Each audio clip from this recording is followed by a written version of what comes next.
नमस्कार, मैं चंदन कुमार और आप देख रहे हैं अपना पसंदीदा चैनल अंगवानी। बिहार के तमाम 34,540 माता पिता तुल्य शिक्षकों को सादर प्रणाम है मेरा। आप लोग कुछ शिक्षकों ने जो है मुझे जो सुप्रीम कोर्ट का ऑर्डर आया है वो शेयर किया।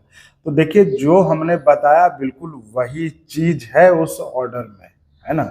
और जो बताया है मैंने वो बिल्कुल सही बताया है, क्योंकि ये लड़ाई अब सिर्फ आपकी नहीं है, अब इस लड़ाई को हम भी लड़ रहे हैं, क्योंकि आपके उस संगठन में हम भी साथ हैं।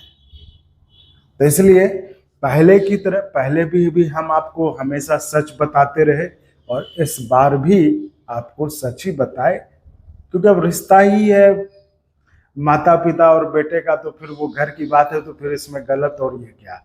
तो यही कह रहा हूँ कि देखिए, अब अच्छी बात यह है कि आपका संगठन एक आकार ले चुका है। तो और जिस तरह से आप 22 तारीख का इंतजार कर रहे थे कि 22 को कुछ हो जाएगा, 22 को कुछ हो जाएगा तो देखा जाएगा, तब वो वक्त आ गया है कि अब तमाम उधेड़ बूंद और इधर उधर की बातों को सोचना छोड़कर आपको, मुझे लगता है कि आपको संगठन के साथ जुड़ना चाहिए। बाकी तो देखिए आपका फैसला है, लेकिन जब संगठन इतना एक आकार ले चुका है तो मुझे लगता है जो कुछ लोग बचे हैं तो वो भी जुड़कर संगठन को मजबूती प्रदान करें। देखिए, आप जुड़े और इसी का परिणाम था कि जो लोग इस केस को सुप्रीम कोर्ट में, मैं अभी की बात कर रहा हूं, आगे तो बताऊंगा, भटका कर वो 1881, 1961 तो ये और वो नियम की बात कर रहे थे कि इस नियमावली में ये हुआ था, यही बात कर रहे थे ना। लेकिन जब अंगवानी पर जब हमने लाइव आया और हमने भी बताया और बहुत लोगों ने फोन करके बताया कि ये तो साफ साफ केस को भटकाने की साजिश है, कि केस को जो है 6-7 हियरिंग और ले जाएगी। फिर अगर मान लीजिए आप कहिएगा भाई कि 1881, मतलब आप समझ रहे हैं आजादी के पहले के नियम का हवाला, 1881, 1961, तो भाई कोई भी पूछेगा ना आखिर ये नियमावली क्या है, तो फिर उसको नियमावली बताइए, बताना तो पड़ेगा। अब फिर आप उसको एक्सप्लेन कीजिए। तो ये सुनवाई जो है, ये मतलब एक तरीका था इस केस की सुनवाई आगे बढ़ाई जाए और लोगों को ये कहा जाए अब केस में फैसला आने वाला, अब फैसला आने वाला है, और अब जो है अब के चक्कर में आप पैसा डूब डूब के देते रहिए, यही था। लेकिन जिस तरह से हम लोगों ने आवाज उठा और हम लोगों ने बताया, आपके ये संगठन की मजबूती का परिणाम था कि वो अब वाले मैसेज में क्या लिखे हैं कि हम 2004 के मुद्दे पर बात करेंगे। और साथ मैं तो आपको हमेशा से कहता रहा हूं कि आपका केस बिल्कुल सिंपल है, ये केस आपके हारने का नहीं है।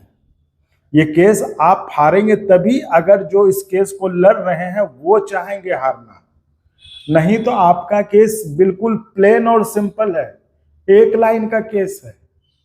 2004 के पहले विज्ञापन पहले निकला था और आपकी नियुक्ति होते होते आपकी कोई गलती नहीं थी, ये सरकार की गलती थी। चाहे सरकार किसी भी पार्टी की रही हो, चाहे बीजेपी, जेडीयू, आरजेडी, कांग्रेस, जो भी रही हो, सब ने गलती किया। तो हम उस पर नहीं जाना चाहते, हम ये कह रहे हैं कि सरकार की गलती थी। तो सरकार की गलती का खामियाजा शिक्षक क्यों भुगते? और जब सुप्रीम कोर्ट का इस बारे में आदेश बिल्कुल साफ है कि अगर 2003-4 के पहले, यानी जो एनपीएस लागू हुआ है उसके पहले का विज्ञापन है, उसको ओपीएस मिलेगा।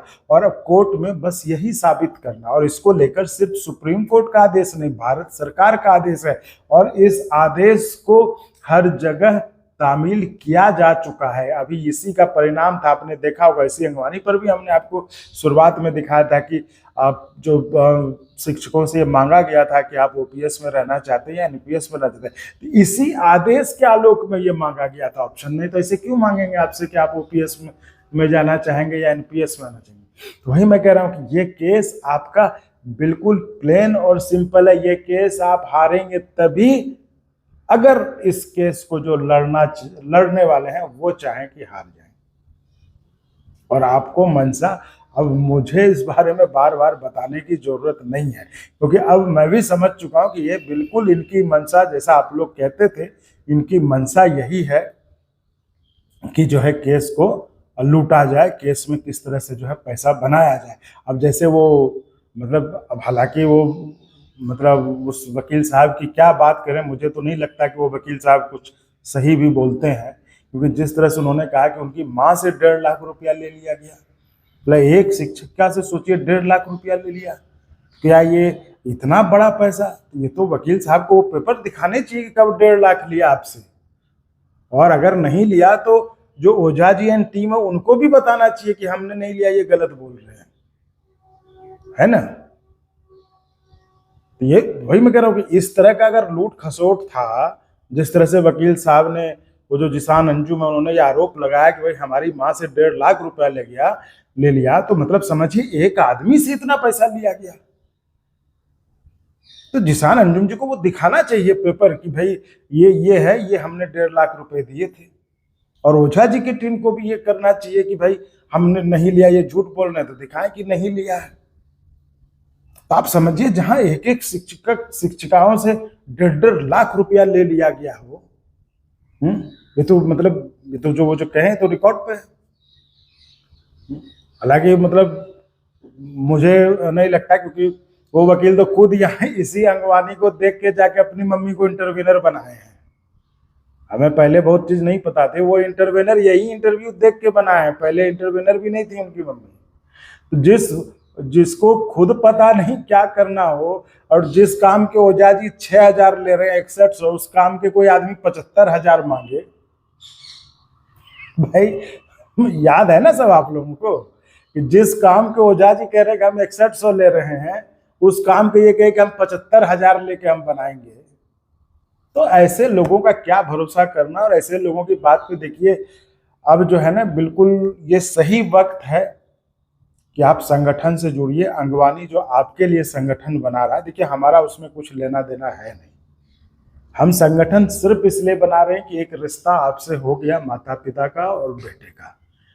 अब चूंकि चाह के भी आप फोन करना नहीं छोड़ते, और हम भी चाह के भी कभी कभार फोन मतलब उठाना नहीं छोड़ते, उठा ही लेते। कभी कभी व्यस्तता के कारण नहीं उठा पाते, लेकिन जब लगता है कि उठा सकते हैं तो उठा ही लेते हैं। तो हमने कहा कि भाई देखिए हमारे पास भी तो बहुत सारे काम है ना, तो अब हम हमेशा तो नहीं बता पाएंगे।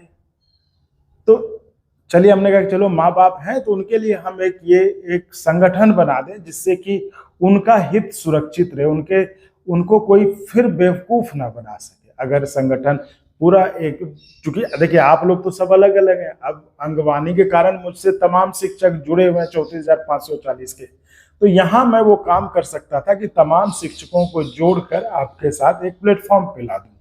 तो वो काम मैं कर रहा हूँ। तो उस काम, ताकि कल मतलब अंगवानी इस मुद्दे को उठाए न उठाए, हालांकि अब तो संगठन बन रहा है तो भाई साथ हैं ही, लेकिन एक बात करें, मान लीजिए कोई रहे ना रहे, लेकिन आपका संगठन रहेगा, आपकी बात आगे बढ़ती रहेगी, आपका मुद्दा आगे। सबसे बड़ी बात, जो होगा सबका होगा, है कि नहीं? जो होगा सबका होगा, आप अकेले परेशान नहीं होइएगा।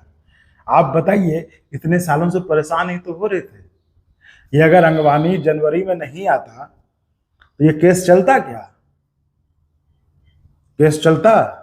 और आज जो आप कह रहे थे कि 22 तक जो ये होगा, वो सिर्फ इसी अंगवानी की देन है। अंगवानी ने एकदम ये बताते थे कुछ, और ये देखिए अभी तक कुछ से कुछ बता रहे हैं। अभी तक जो बताया कि मतलब इनके वकील साहब खड़े हुए तो सरकारी वकील भाग गया डर से, यही बताया। मतलब भाई अभी भी ये समझते हैं कि शिक्षक बेवकूफ है, किसी को नहीं पता चलेगा कि क्या बोले। जैसा लिखा है मैसेज में तो ये लग रहा है कि जैसे ही इनके वकील साहब खड़े हुए तो सरकारी वकील देख के भाग गए। एक आदमी को तो फोन पे कहा इन्होंने कि सरकारी वकील तो 1 महीने का समय मांग रहा था, जज साहब ने नहीं दिया समय, कहा कि 1 हफ्ते। कितने मतलब ये लोग, भाई कहता रहा हूं कि वकील जो भी हो उसके घर में देखिए, अगर उनके घर में अगर डेथ हुई है तो गए, ठीक है, लेकिन आप इस तरह की मनगढ़ंत कहानियां बनाते हैं ताकि लोगों को इस तरह बताकर पैसा वसूला जाए, पैसा लूटा जाए, तो ये गलत है। तो ये मनसा दिखाता है। और मैं आपको कह रहा हूं कि हम पीछे नहीं हटने वाले हैं, हम इस केस को अंजाम तक लेके जाएंगे। पहले तो हम अकेले थे, अब तो संगठन बन गया है, तो इस केस को अंजाम तक लेके जाएंगे, चाहे जो करना होगा सो करेंगे। लेकिन उसके लिए जरूरी है कि आप नीम हकीम ओझा गुनी सब छोड़ के संगठन के साथ आइए, है ना। ये नीम हकीम सब ओझा गुनी के चक्कर से निकलिए और संगठन के छाते के नीचे आइए, सब एक साथ रहिए, जो होगा सबका होगा, इतना भरोसा रखिए और एक साथ आइए। हम आपको पहले भी कह रहे हैं कि यही अंगवानी है जिसके कारण कि आज केस इतना तक चला है। और सबसे बड़ी बात तो ये कि अब तो उन लोगों को भी लोग फोन करके कह रहे हैं कि अब आप छोड़ दीजिए केस, आप संगठन में ज्वाइन कर जाइए तो केस अपने आप निकल जाएगा। तो ये आपके संगठन की जीत है। और मैं तो देखिए बहुत मतलब ये मैं जानता हूं कि देखिए आप जो भी कर रहे हैं अपने संगठन के लिए कर रहे हैं, लेकिन हाँ मेरी इस बात को आप मानकर एक साथ आ रहे हैं, ये मेरे लिए मतलब बहुत एक तरह से अंदर से गर्व भी होता है। बताइए ना, कौन हमको नहीं लगता आप घर में इतना अपने बेटे की भी बात सुनते होंगे। मतलब ये मैं हल्के फुल्के अंदाज में कहता हूँ, लेकिन हाँ मुझे ये एहसास होता है और मुझे इस जिम्मेदारी का एहसास है इस बात से कि आपने मेरी बात को माना। हमारी बात को सुनते हुए आप जो है आज इस मुकाम पर ले आए संगठन को कि आपका संगठन में अच्छे खासे लोग जुड़े हैं और आप एक मजबूत संगठन बन चुके हैं। अब कोई आपको लूट नहीं सकता, ये आप कह लीजिए, आपको कोई नहीं लूट सकता। और हमारे पास तो सबकी लिस्ट है, हर जिले से हमें पता है कि कौन कौन अभी भी पैसा वसूल रहे हैं, सबका हिसाब होगा। खासकर अब जो वसूल रहे हैं उनको तो और तैयार रहना चाहिए कि भाई आपको तो हिसाब देना पड़ेगा कि जब इतना सब कुछ पता चल गया फिर आप कैसे पैसा वसूल रहे हैं, और पैसा वसूले हैं तो कहाँ गया है पैसा, ये हिसाब देना पड़ेगा आपको। बाकी का तो संगठन आगे का जो करे सो करे पहले, लेकिन हाँ अब भी अगर कोई जो वसूल रहे हैं पैसा केस के नाम पर, तो उनको हिसाब देना पड़ेगा। और हमारे पास तमाम लिस्ट, हर जिले से लिस्ट है कौन कहाँ पैसा वसूल रहा है। मैं वही कह रहा हूँ कि कोई बच के नहीं जा सकेगा। इसलिए मैं फिर से आपको कह रहा हूं कि अगर अंगवानी इस केस को यहां तक लाया है तो अंगवानी उसमें अकेला था, अब तो अंगवानी के साथ संगठन है, तो वो इस केस को अंजाम तक भी पहुंचाएगा। जरूरत बस इतनी है कि आप सब संगठन के साथ होइए, एक साथ रहिए, संगठन को मजबूती दीजिए, फिर देखिए आपको देख के सब भाग जाएगा, सब साइड हो जाएगा। और इस केस को अगर जीतना चाहते हैं आप, ये बहुत बड़ी बात कर रहा हूं, इस केस को अगर जीतना चाहते हैं आप, तो इनको ये जता दीजिए कि इस केस से हमें अब कोई मोह माया नहीं है। क्योंकि देखिए ये तब तक आपको चूसना नहीं छोड़ेंगे, तब तक आपकी हड्डी से खून निचोड़ना नहीं छोड़ेंगे, जब तक इनको लगेगा कि इसमें खून का कतरा बचा हुआ है। जब तक इनको लगेगा कि खून का कतरा बचा है, ये उस आपको नोचते रहेंगे, खसोटते रहेंगे, क्योंकि इनको लगेगा कि अभी भी पैसा आ सकता है। इसलिए आपका संगठन बन चुका है, आप संगठन के साथ रहिए और आप कहिए कि ठीक है भैया आपको जो केस में करना है आप करिए। मैं बहुत प्रैक्टिकल तरीके से बता रहा हूं, जो फैसला होगा, एक तो हमने आपको बता दिया था पहले ही, वकील उमेश जी थे, उन्होंने, उमेश शर्मा जी ने आपको साफ साफ बताया था कि पटना हाईकोर्ट के आदेश में ऐसा कहीं नहीं है कि जो आदेश होगा वो सिर्फ जो इस केस में इंटरवेनर है उसी पर होगा, ऐसा कहीं नहीं है। लेकिन इसको झूठ फैलाकर इसके नाम पे पैसा वसूला गया। अभी भी कह रहे हैं कि जो है उन्हीं को मिलेगा। मैं चलिए एक बार मान भी लेता हूं, तो इतने जो लोग बचे हैं तो कैसे रह जाएंगे? अरे भाई तो संगठन है ना आपका, आपका संगठन है ना, तो इसीलिए कह रहा हूं कि अब आप ना अकेले हैं, ना आप मजबूर हैं, ना आप लाचार हैं, ना आप असहाय हैं, आप अब मजबूत हैं, आप मजबूर नहीं, मजबूत हैं, क्योंकि आप संगठन के साथ हैं, संगठन का हिस्सा हैं। तो जो होगा सबका होगा, इसलिए आप इस बात की चिंता बिल्कुल हटा दीजिए। और जिस दिन आप ये उनको एहसास दिला दीजिएगा, इस केस में आपको जो करना है कर लीजिए, हमें अब उस केस से कोई मोह माया नहीं, देखिएगा उस दिन इनको लग जाएगा कि अब कुछ आने वाला नहीं है, तो ये केस को कुछ कर देंगे। और ये जान लीजिए, केस में दो ही स्थिति में, या तो ये लोग ईमानदारी से केस लड़ जाए, या फिर ये लोग केस को जो है फैसला करा दें।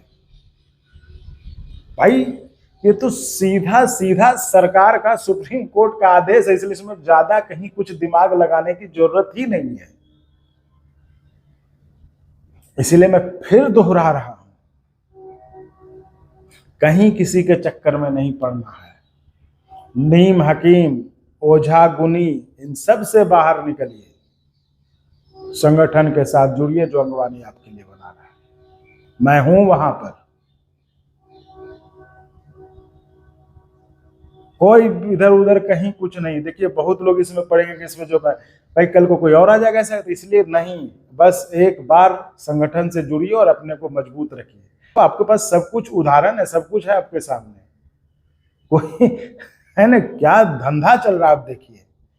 उसी काम के लिए ओझा जी के लोग कह रहे हैं कि 6100 में ये इंटरवेनर बना देते हैं। उसी काम के लिए एक वकील साहब कहते हैं कि 75,000 रुपया दीजिए, है। तो इन सब से बचिए, वही कह रहा हूं कि नीम हकीम, ओझा गुनी, इन सब से बचिए, निकलिए और संगठन के साथ जुड़िए, अपने को सुरक्षित रखिए, मजबूत बनाइए, और बाकी जो है सब है साथ है, तो देखा जाएगा, सब एक साथ जो होगा देखा जाएगा। तो इसलिए बाकी जो सुनवाई है अगली 29 को, उस पर हमारी नजर रहेगी, हम आपको अपडेट करेंगे हमेशा की तरह, जो सही चीज है वही आपको बताएंगे। तो आप चैनल के साथ जुड़े रहिए, बाकी तो हम सब आपको बताते ही रहेंगे। तो फिलहाल इस वीडियो में इतना ही। आप ऐसे ही चैनल को लाइक शेयर सब्सक्राइब करते रहें। बहुत बहुत धन्यवाद। और फिर से चलते चलते आपके चरणों में मैं अपना सादर प्रणाम अर्पित करता हूं, और इस बेटे को इसी तरह जहां है वहीं से इसी तरह आशीर्वाद भेजते रहिए। इस बेटे को लाख लोग डराना चाहें, लाख लोग भटकाना चाहें, कि झूठ कुछ बोल करके ये चल रहा है वो चल रहा है, आप वहीं से आशीर्वाद देते रहें कि ये बेटा आपकी लड़ाई को आगे ले जा सके और आपको किसी भी तरह के मुश्किलों से बचा सके। आप बस आशीर्वाद देते रहें, बाकी हम काम कर लेंगे। प्रणाम। और अगर आपको अच्छा लगा तो एक बार और आपको मैं कहना चाहूँगा कि आप इसको प्लीज सब्सक्राइब और शेयर करते रहें, ताकि हमारा भी मनोबल और सपोर्ट बना रहे।